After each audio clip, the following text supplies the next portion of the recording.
நபித்துவத்திற்கு முன் ஒரு பார்வை. நபி ஸல்லல்லாஹு அலைஹி வஸல்லம் அவர்கள் ஆரம்ப காலத்திலிருந்தே எல்லா மக்களிடமுள்ள நற்பண்புகள் அனைத்தையும் தனக்குள் ஒருங்கே அமையப் பெற்றிருந்தார்கள். நேரிய சிந்தனை, ஆழ்ந்த பார்வை, நுண்ணறிவு அனைத்தையும் தன்னகத்தே கொண்டிருந்தார்கள். நீண்ட மௌனத்தால் ஆழ்ந்து சிந்தித்து உண்மையை அறிவார்கள். தங்கள் முதிர்ச்சியான அறிவாலும் தூய இயற்கை குணத்தாலும் மனித வாழ்வின் பகுதிகளையும் மக்களின் செயல்களையும் சமூகத்தின் நிலைகளையும் தெளிவாக ஆராய்ந்து மக்களிடம் காணப்பட்ட மூட பழக்க வழக்கங்களை வெறுத்து ஒதுக்கினார்கள். மக்களுடன் மதிநுட்பத்துடன் பழகுவார்கள். அவர்கள் நன்மையானவற்றில் ஈடுபடும் போது தானும் கலந்து கொள்வார்கள். தீமையானவற்றில் ஈடுபட்டால் அவர்களை விட்டும் தனித்து விடுவார்கள். நபி ஸல்லல்லாஹு அலைஹி வஸல்லம் அவர்கள் மது அருந்தியதில்லை. சிலைகளுக்கு பலியிடப்பட்டதை உண்டதில்லை. சிலைகளுக்கான விழாக்களில் கலந்து கொண்டதில்லை. சிலைகளை முற்றிலுமாக வெறுத்தார்கள். லாத், உஸ்ஸாவை கொண்டு சத்தியம் செய்வதை சகித்து கொள்ள மாட்டார்கள். இறைவனின் பாதுகாப்பு அவர்களைச் சூழ்ந்திருந்தது. உலக இன்பங்களின் மீது ஆசை தோன்றும் போதும், தவறான அறியாமை கால பழக்க வழக்கங்களின் மீது ஆவல் ஏற்படும் போதும் அவற்றிலிருந்து அல்லாஹ்வின் அருளால் தடுக்கப்பட்டார்கள். நபி ஸல்லல்லாஹு அலைஹி வஸல்லம் அவர்கள் கூறினார்கள், அறியாமை கால செயலை செய்ய வேண்டும் என நான் இருமுறை மட்டுமே விரும்பினேன். அந்த இருமுறையும் அல்லாஹ் என்னை தடுத்து விட்டான். பிறகு அல்லாஹ் தூதுத்துவத்தை எனக்கு அருளும் வரை அந்த எண்ணம் ஏற்பட்டதே இல்லை. ஓரிரவு மக்காவின் மேற்பகுதியில் ஆடு மேய்த்து கொண்டிருந்த ஒரு சிறுவரிடம், என் ஆடுகளை நீ பார்த்துக்கொள், மக்காவின் வாலிபர்கள் இராக்கதை பேசுவது போன்று நானும் பேசி வருகிறேன் என்று நான் கூறினேன். அவர் ஒப்புக்கொண்டார். நான் வெளியேறி மக்காவினுள் நுழைந்து அதில் முதல் வீட்டை கடந்தேன். அங்கு இசை சப்தத்தை கேட்டு அது என்னவென்று விசாரித்தேன். அதற்கு மக்கள், இன்ன ஆணுக்கும் பெண்ணுக்கும் திருமணம் முடிந்து இன்று முதலிரவு என்று கூறினார்கள். நான் அதை கேட்க அமர்ந்தவுடன் நான் செவியேற்காத வகையில் அல்லாஹ் என்னை தடுத்து தூங்கச் செய்து விட்டான். இறுதியில் சூரிய வெப்பம்தான் என்னை எழுப்பியது. என் தோழரிடம் நான் சென்றபோது அவர் என்ன நடந்தது என விசாரிக்க நடந்ததை கூறினேன். அதற்கு பிறகு நான் எந்த ஒரு தீய செயலையும் செய்ய எண்ணியதே இல்லை. ஜாபிர் இப்னு அப்துல்லாஹ் ரலியல்லாஹு அன்ஹு அறிவிப்பதாவது, காபாவை புதுப்பிக்கும் பணியின் போது நபி ஸல்லல்லாஹு அலைஹி வஸல்லம் அவர்களும் அப்பாஸும் கல்லை எடுத்து கொடுக்கும் பணியை செய்தார்கள். அப்போது அப்பாஸ் நபி ஸல்லல்லாஹு அலைஹி வஸல்லம் அவர்களிடம், உங்கள் கீழாடையை கழற்றி புஜத்தில் வைத்து கொண்டால் கற்கள் அழுத்தாமல் இருக்கும் என்று கூறினார். நபி ஸல்லல்லாஹு அலைஹி வஸல்லம் அவர்கள் தன் ஆடையை கழற்றி புஜத்தில் வைத்தவுடன் கண்கள் மேலே சொருக மயக்கமடைந்து விட்டார்கள். பிறகு அவர்கள் தெளிவடைந்து, என் கீழாடை என்று கூற நபி ஸல்லல்லாஹு அலைஹி வஸல்லம் அவர்களுக்கு அப்பாஸ் ஆடையை உடுத்திவிட்டார்கள். அதற்கு பின் அவர்களின் மறைவிடத்தை எவரும் பார்த்ததில்லை.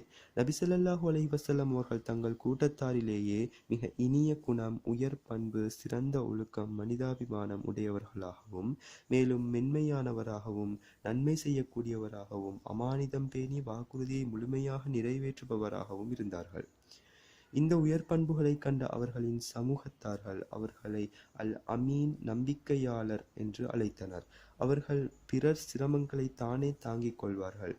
இல்லாதோருக்கும் எளியோருக்கும் கொடுப்பார்கள். விருந்தினரை உபசரிப்பார்கள். சிரமத்தில் தவிப்பவர்களுக்கு உதவுவார்கள்.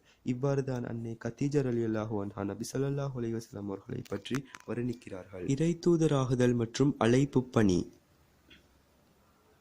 மக்கா வாழ்க்கை. நபி ஸல்லல்லாஹு அலைஹி வஸல்லம் அவர்களுக்கு இறை தூதர் எனும் கௌரவம் அருளப்பட்டதற்கு பிறகுள்ள வாழ்க்கையை 2 வகைப்படுத்தலாம். அவை ஒன்றுக்கொன்று தன்மையால் மாறுபடுகிறது. முதலாவது மக்காவில் வாழ்ந்த காலம். இது ஏறத்தாழ 13 ஆண்டுகள். இரண்டாவது மதீனாவில் வாழ்ந்த காலம். இது முழுமையாக 10 ஆண்டுகள். இவ்விரு வாழ்க்கையும் மாறுபட்ட பல நிலைகளை கொண்டிருக்கிறது. அவை ஒவ்வொன்றுக்கும் பல தனித்தன்மைகள் உண்டு. நபி ஸல்லல்லாஹு அலைஹி வஸல்லம் அவர்கள் அழைப்பு பணியில் கடந்து வந்த பாதைகளை ஆழ்ந்து கவனிக்கும் போது இதை நாம் அறிகிறோம். மக்கா வாழ்க்கையை 3 காலகட்டங்களாக பிரிக்கலாம். 1. மறைமுக அழைப்பு. இது 3 ஆண்டுகள் வரை நீடித்தது. 2. மக்காவாசிகளுக்கு பகிரங்க அழைப்பு. இது 4ஆம் ஆண்டிலிருந்து ஹிஜ்ரத் வரை தொடர்ந்தது. 3. மக்காவுக்கு வெளியே அழைப்பு பணி. இது 10ஆம் ஆண்டின் இறுதியிலிருந்து நபி ஸல்லல்லாஹு அலைஹி வஸல்லம் அவர்களின் இறுதிக் காலம் வரை தொடர்ந்தது. இதில் மதீனா வாழ்க்கையும் அடங்கும். இவற்றை சுருக்கமாக பார்த்துவிட்டு மதீனா வாழ்க்கை நிலைகளை விரிவாக பின்னர் காண்போம். ஹிஜ்ரா அல்லது ஹிஜ்ரத் என்பது இறைவனின் மார்க்கத்தை பரிபூரணமாக பின்பற்ற நெருக்கடி தரும் ஓர் இடத்தை விட்டு வேறு இடத்திற்குச் செல்வதாகும். நபி ஸல்லல்லாஹு அலைஹி வஸல்லம் அவர்களும் முஸ்லிம்களும் மக்காவிலிருந்து மதீனா சென்று குடியேறியதை இஸ்லாமிய வரலாற்றில் ஹிஜ்ரத் என்பர். நபித்துவ நிழலில் ஹிரா குகையில் நபி ஸல்லல்லாஹு அலைஹி வஸல்லம் அவர்களுக்கு 40 வயது நெருங்கியது. அவர்களின் ஆழிய சிந்தனை தனிமையை விரும்பியது. சத்து மாவையும் தண்ணீரையும் எடுத்துக்கொண்டு மக்காவிலிருந்து 2 மைல் தொலைவிலுள்ள நூர் மலையின் ஹிரா குகைக்குச் செல்வார்கள். அக்குகை 4 முழ நீளமும் 1.25 முழ அகலமும் கொண்டது. ரமலான் மாதத்தில் அங்கு தங்கி வணக்க வழிபாடுகளிலும் இப்புவியையும் அதைத் தாண்டிய பிரபஞ்சத்தையும் இயக்கும் அபார சக்தியைப் பற்றியும் சிந்திப்பதிலும் ஈடுபடுவார்கள். சமுதாயம் கொண்டிருந்த இணை வைக்கும் இழிவான கொள்கையையும் பலவீனமான அதன் கற்பனைகளையும் அவர்கள் மனம் ஏற்றுக்கொள்ளவில்லை. அதே நேரத்தில் மன திருப்தியுடன் வாழ்க்கையைத் தொடர தெளிவான நடுநிலையான வாழ்க்கைப் பாதையும் அவர்களுக்கு முன் இருக்கவில்லை. தனிமையின் மீதான அவர்களின் விருப்பம் அல்லாஹ்வின் ஏற்பாடு என்று சொல்லலாம். நபி ஸல்லல்லாஹு அலைஹி வஸல்லம் அவர்கள் இதற்கு முன் உலக அலுவல்களில் ஈடுபட்டு வந்தார்கள், வியாபாரம் செய்து வந்தார்கள். இப்போது அவை அனைத்தையும் விட்டு தனிமையை நாடுகிறார்கள். ஏனெனில் மாபெரும் பொறுப்பை சுமக்க அவர்கள் தயாராக வேண்டும். உலக வரலாற்றை மாற்றி மக்களுக்கு நேரிய பாதையை காட்ட ஆயத்தமாக வேண்டும். இவ்வாறு நபித்துவம் வழங்குவதற்கு 3 ஆண்டுகளுக்கு முன்பிருந்தே தனிமையின் மீதான விருப்பத்தை அல்லாஹ் அவர்களுக்கு ஏற்படுத்தினான். ஆக மாதத்தின் பெரும் பகுதியை நபி ஸல்லல்லாஹு அலைஹி வஸல்லம் அவர்கள் தனிமையில் கழித்து வந்தார்கள். தனிமையை விசாலமான மன அமைதியுடன் கழித்தது மட்டுமல்லாமல் இந்த பிரபஞ்சத்தை இயக்கி வரும் மறைப்பொருள் பற்றி ஆழமாக சிந்தித்தார்கள். ஆம், அல்லாஹ்வின் நாட்டப்படி அம்மறைப்பொருளுடன் தொடர்பு கொள்ள இதோ நேரம் நெருங்கிவிட்டது. இது குறித்து மேல் விவரங்களை சஹீஹுல் புகாரி, தாரிக் இப்னு ஹிஷாம் மற்றும் வரலாற்று நூல்களில் காணலாம். முதலாக அப்துல் முத்தலிப் ஹிரா குகையில் வணக்க வழிபாடுகளில் ஈடுபட்டு வந்தார்.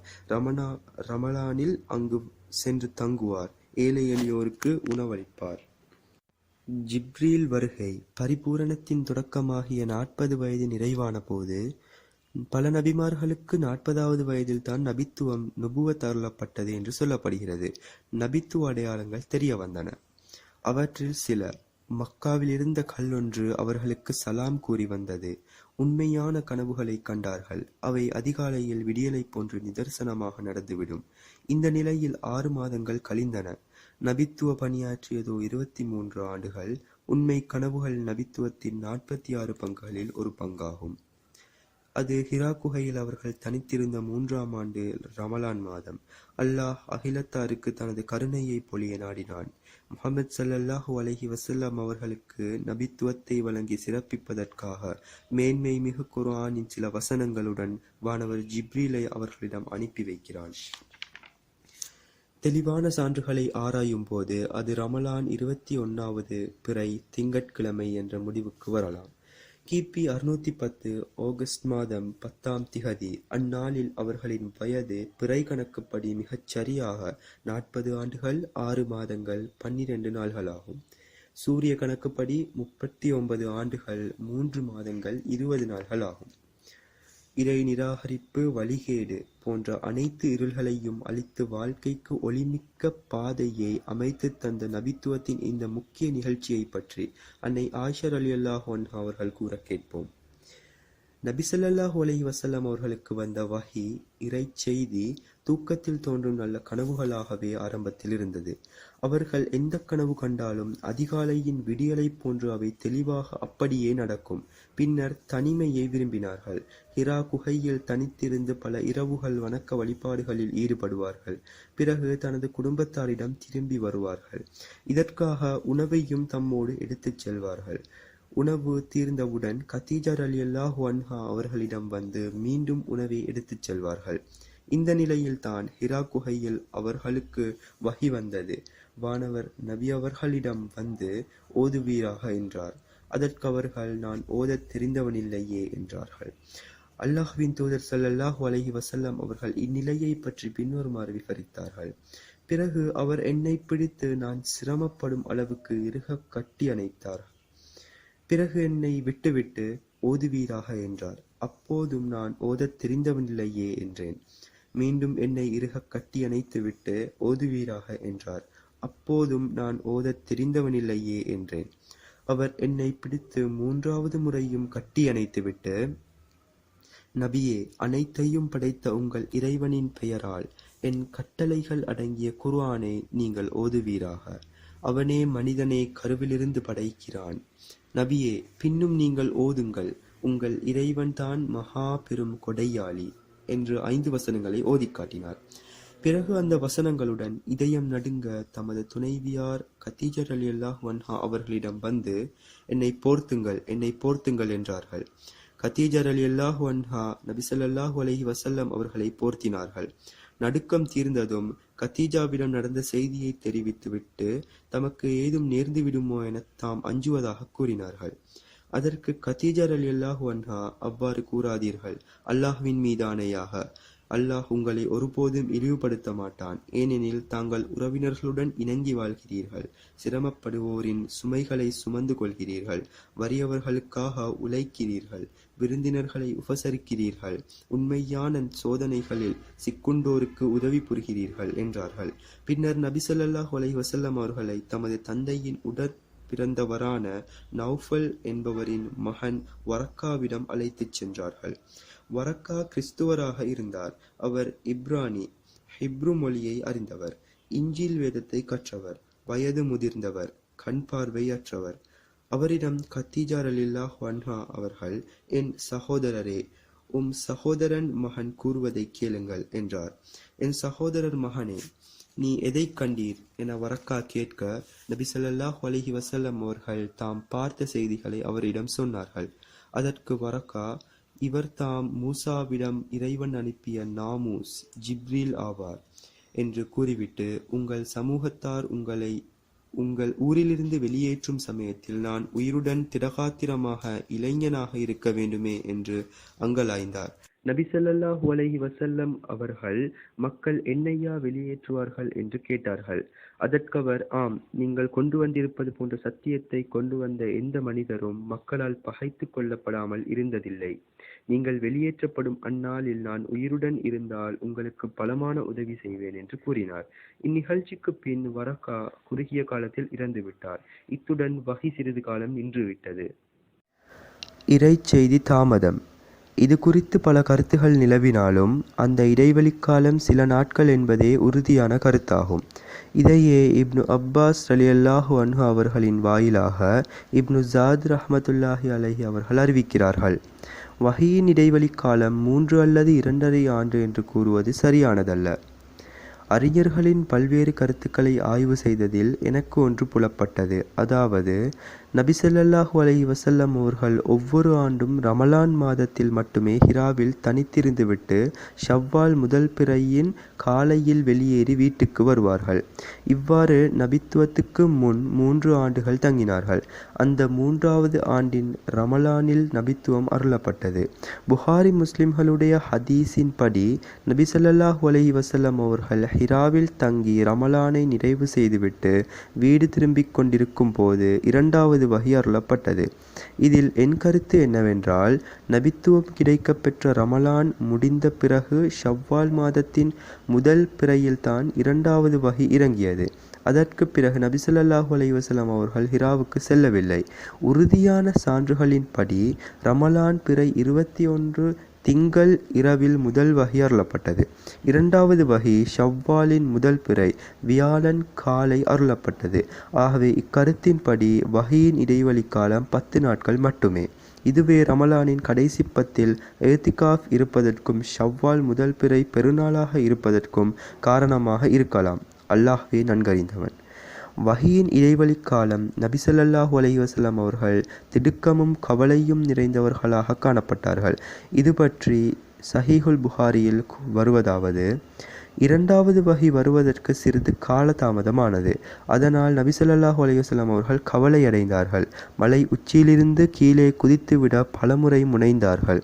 அவ்வாறு கீழே குதித்து விடுவதற்காக ஏதேனும் மலையுச்சிக்கு செல்லும் போதெல்லாம் அவர்களுக்கு முன்னால் ஜிப்ரீல் அலைஹிஸ்ஸலாம் அவர்கள் தோன்றி, முஹம்மதே, நீங்கள் உண்மையாகவே அல்லாஹ்வின் தூதர்தான் என்று கூறுவார்கள். இதை கேட்டதும் நபி ஸல்லல்லாஹு அலைஹி வஸல்லம் அவர்களின் பதற்றம் தணிந்து மனம் சாந்தி பெறும். பிறகு மலையுச்சியில் இருந்து திரும்பி விடுவார்கள். வஹி வருவது தாமதமாகும் போதெல்லாம் அவ்வாறே செய்ய துணிவார்கள். இவர்கள் முன் ஜிப்ரீல் அலைஹிஸ்ஸலாம் அவர்கள் தோன்றி முன்னர் போலவே கூறுவார்கள்.